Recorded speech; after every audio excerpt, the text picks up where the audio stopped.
అందరికీ నమస్కారం అండి. అందరికీ ఎన్నెన్నో కోరికలు ఉంటాయి. అందరికీ అన్ని కోరికలు తీరవు కదా. అందరూ ధాన్యం కంకులతో రకరకాలు తయారు చేస్తున్నారు.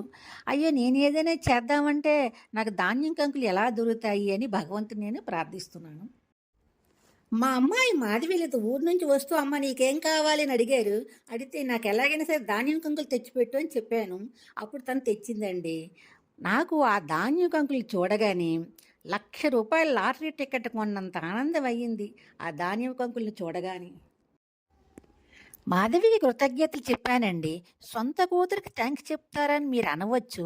నేనెంత ప్రయత్నించినా నాకు ఆ వస్తువు దొరకనప్పుడు, వాళ్ళే తెచ్చి ఇచ్చినప్పుడు కృతజ్ఞతలు చెప్పడంలో తప్పు లేదని నా ఉద్దేశం అండి. ఇంకా ఆ ధాన్యాన్ని గడ్డి తీసి కంకుల్ని, గడ్డిని వేరు వేరు చేయడానికి నాకు కనీసం 5, 6 రోజులు పట్టిందండి. ఇంకా అల్లికలోకి వెళ్ళాలంటే నాకు ఒక రౌండ్ చక్రం కావాలి. నాకు రౌండ్ చక్రం లేదు కనుక తీగనే రౌండ్గా చేసుకున్నాను. అల్లికని చాలా జాగ్రత్తగా గమనించండి. తీగకి 2 కంకులు తీసుకోవాలండి. 2 కంకులు తీసుకొని తీగకి వెనుకలోంచి కంకు పెట్టి తీగ మధ్యన ఉంచేసి ఆ ధాన్యం కంకుని మడవాలి. మడిచి కంకుకి వెనకలోంచి తీసుకొచ్చి మళ్ళీ తీగకి వెనక పక్క పెట్టాలి. అంటే ఒక నాట్ అనమాట, ఒక నాట్లాగా వెయ్యాలి. ఈ ధాన్యం కంకుల్ని ఈ విధంగా రెండోసారి కూడా చెయ్యాలి. బాగా పరిశీలించండి, చాలా నెమ్మదిగా చెయ్యాలి. ఈ ధాన్యం కంకుల్ని తడపాలండి, ఎందుకంటే ఇది గడ్డి కదా, డ్రై అయిపోతుంది. మనకి ఎలాగ చెప్తే అలాగే వినాలి అంటే మనం ఏం చేయాలి, ఆ ధాన్యం కంకుల్ని కొద్ది కొద్దిగా నీరుతోటి, మళ్ళీ ఎక్కువ నీరు వేయకూడదండి, ధాన్యం గడ్డినే తడపాలి. ధాన్యాన్ని తడపకూడదు, కంకుల్నే గడ్డిని తడపాలి. తడిపి జాగ్రత్తగా అల్లుకోవాలి. అయితే బేగలు అల్లేవాళ్ళు చాలా జాగ్రత్తగా అల్లుతారండి దీన్ని. మరి మనమంటే జాగ్రత్తగా అల్లాలి. నాకు ఎప్పటి నుంచో కోరిక, నేను కూడా యూట్యూబ్ చూసే నేర్చుకున్నాను. నాకు మాత్రం అల్లిక రాదు.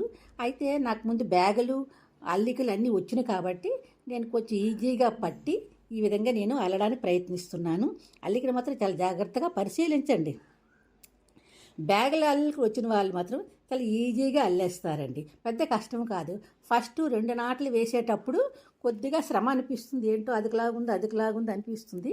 కానీ క్రమేపీ అల్లుతుంటే ఆ నాట వేయడం వస్తుంది. బ్యాగులలో వాళ్ళు ఈజీగా చేస్తారు. మనం వాటర్ తడుపుకుంటూనే చెయ్యాలండి, ఏ పనైనా వాటర్ తడుపుకుంటూనే మనము జాగ్రత్తగా చెయ్యాలి. బ్యాగులు అల్లికి వచ్చిన మాత్రం చాలా ఈజీగా అల్లేస్తారు. అల్లికి ఏం పెద్ద కష్టం కాదు. ఫస్ట్ మనకి శ్రమ అనిపించినా తర్వాత 4, 5 కంకులు పెట్టేసి చేస్తే ఒక 6, 7 కంకుల్ని మనము అల్లేసరికి చాలా ఈజీ అనిపిస్తుంది మనకి. ఏదైనా ప్రయత్నం చేయాలి, ప్రయత్నం చేస్తే కదండి ఏ పనైనా మనం సఫలం చేయగలము. కష్టము అని ఆగిపోతే ఏ పని మనం చేయలేము. జీవితంలో మనం పైకి రాణించాలి అంటే కష్టపడాలి. అయితే ఈ దుమ్ము ధూళి ఎక్కువగా మనకి గడ్డిలోంచి వచ్చి తుమ్ములు అవి వస్తాయండి, కొంచెం జాగ్రత్తగా కట్టుకుంటూ చెయ్యాలి. బ్యాగులు అల్లే వాళ్ళు చాలా ఈజీగా అల్లుతారు. నేను ముందు నుంచి చెప్తున్నాను కదండి, అల్లికలు అంటే చాలా సరదా. అది ఒక ఆర్ట్, ఒక కళ. ఆ కళ, ఆ తపన అందరికీ ఉండదండి, అది ప్రయత్నించిన వాళ్ళకే వస్తుంది.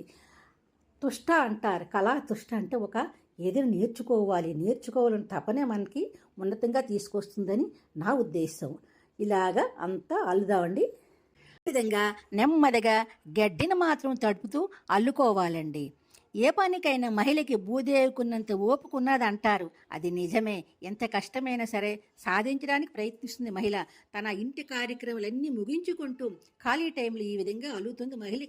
మహిళకి భూదేవుకున్నంత ఓపుకున్నది అంటారు, అది నిజమే. ఈ విధంగా అల్లిక పూర్తి చేయాలండి. అల్లిక పూర్తయినాక దీన్ని ఏ విధంగా ఫినిషింగ్ ఇవ్వాలన్న ఆలోచించి దీన్ని 5 భాగాలుగా డివైడ్ చేసి ఈ విధంగా నేను ఫినిషింగ్ చేశాను. ఈ ఫినిషింగ్ మీకు నచ్చుతుందని నేను మనస్ఫూర్తిగా భావిస్తున్నాను. కష్టపడడంలో మహిళకు ఉన్నంత ఓర్పు నేర్పు ఇతరులకు ఉండదని నా భావన. కష్టపడితే మీరు కూడా చూసే ప్రజలు కూడా నచ్చుతారని నా ఉద్దేశం అండి. ఈ అల్లికి మీకు నచ్చిన, నా పడిన కష్టం మీరు గుర్తించిన మీరందరూ ఈ ఆదరిస్తారని నేను మనస్ఫూర్తిగా కోరుకుంటున్నానండి. మన జనాలు కూడా కష్టపడితే వాళ్ళకి ఆదరించే గుణం ఉన్నవారే కాబట్టి నచ్చుతుందని నా పూర్తి భావన. మా దేవుడి గదిలో ప్రతి సంవత్సరం కొంచెం కొంచెంగా పెడుతుంటాం. 2 సంవత్సరాలు ఇవి మాట, 2 సంవత్సరాల క్రితంవి. ఈ కంకుల్ని ఒక కొబ్బరి బొండం ఆకారంలో తయారు చేయాలని ఇప్పుడు కొత్త కంకులు, గడ్డి కలిపి ఒక జడలాగా అల్లుతున్నాను. జడ ఎంత చక్కగా అల్లితే ఈ కొబ్బరి బొండం షేప్‌లో వస్తుందనమాట.